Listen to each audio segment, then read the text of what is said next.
আমি আজকে আপনার মাঝে একটা সারগাম নিয়ে আসছি।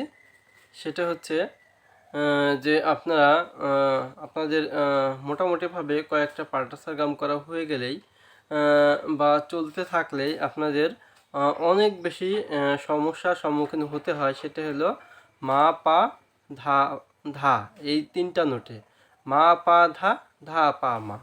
হ্যাঁ, এইভাবে এই তিনটা নোটে আপনার অনেক সমস্যা হয়, বিশেষ করে পা বাজানোর সময়। তো তাহলে সেটা কীভাবে বাজাবেন আমি দেখাচ্ছি অনেক সহজে। আগে থেকে আপনি এই দুইটা ছিদ্র বন্ধ করে রাখবেন, রেখে নিচে এভাবে ধরবেন, আর উপরে হচ্ছে এই যে এই আঙ্গুল আর এই আঙ্গুল দিয়ে এইভাবে ধরে রাখবেন নিচে ব্যালেন্স মতো, যেন ফাঁকা না হয়ে যায়। তাহলে এই যে বাঁশিটা ব্যালেন্স ঠিক থাকে। এইভাবে ধরেন। তাহলে মা পা ধা ধা পা মা, অথবা মা পা তারপরে পা ধা পা ধা, তারপরে ধা পা এভাবে।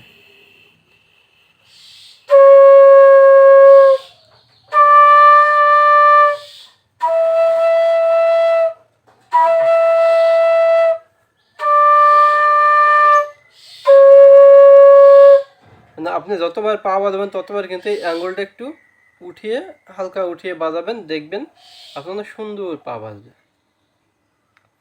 তাহলে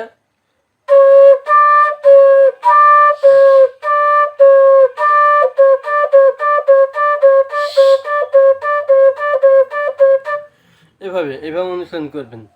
আপনি এইটা মিনিমাম 1 সপ্তাহ বা 10 দিন প্র্যাকটিস করবেন, তাহলে মোটামুটি হয়ে যাবে।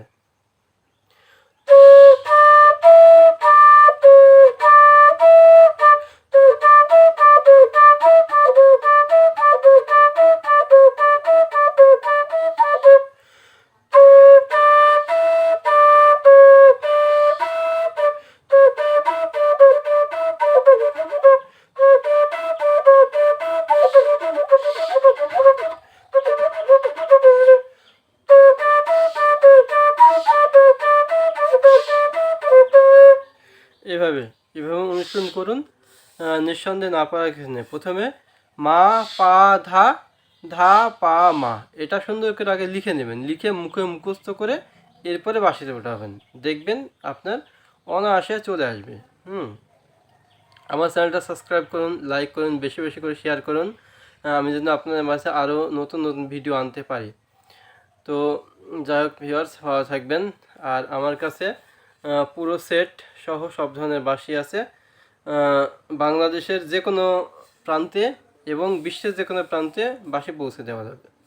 আর শেখার জন্য সর্বোচ্চ বেশি ভালো হয় সেটা হলো জি বেজ বাঁশি, অর্থাৎ জি অথবা জি শার্পের বেজ বাঁশি। এরপরে প্রথমে জি বেজ, এরপরে জি শার্পের বেজ, এরপরে এ বেজ, এরপরে এ শার্পের বেজ, এরপরে বি বেজ, এরপরে সি শার্প মিডিল বাঁশি। এই বাঁশিগুলো থেকে যে কোনো বাঁশি দিয়ে আপনি শিখতে পারবেন। তবে আমার পরামর্শ হলো সর্বোচ্চ ভালো হয় মোটামুটিভাবে শেখার জন্য সেটা হচ্ছে জি শার্পের বেজ বাঁশি, এরপরে এ শার্পের বেজ, আর এরপরে সি শার্পের 440 মাস্টার টিউন বাঁশি। এই তিনটে বাঁশি একত্রে নিলে সবচেয়ে বেশি ভালো হয় শেখা এবং গান বাজানো উভয়ের জন্য। কেন অনেকে বুঝতে পারে না কোন বাঁশি দিয়ে শিখলে ভালো হয়, সেই হিসেবে আমি এটা কিন্তু বললাম। তো ঠিক আছে ভিউয়ার্স, ভালো থাকবেন। আমার এই বাঁশি আছে, দেখবেন, স্ক্রিনে নাম্বার যোগাযোগ করবেন যদি নিতে চান।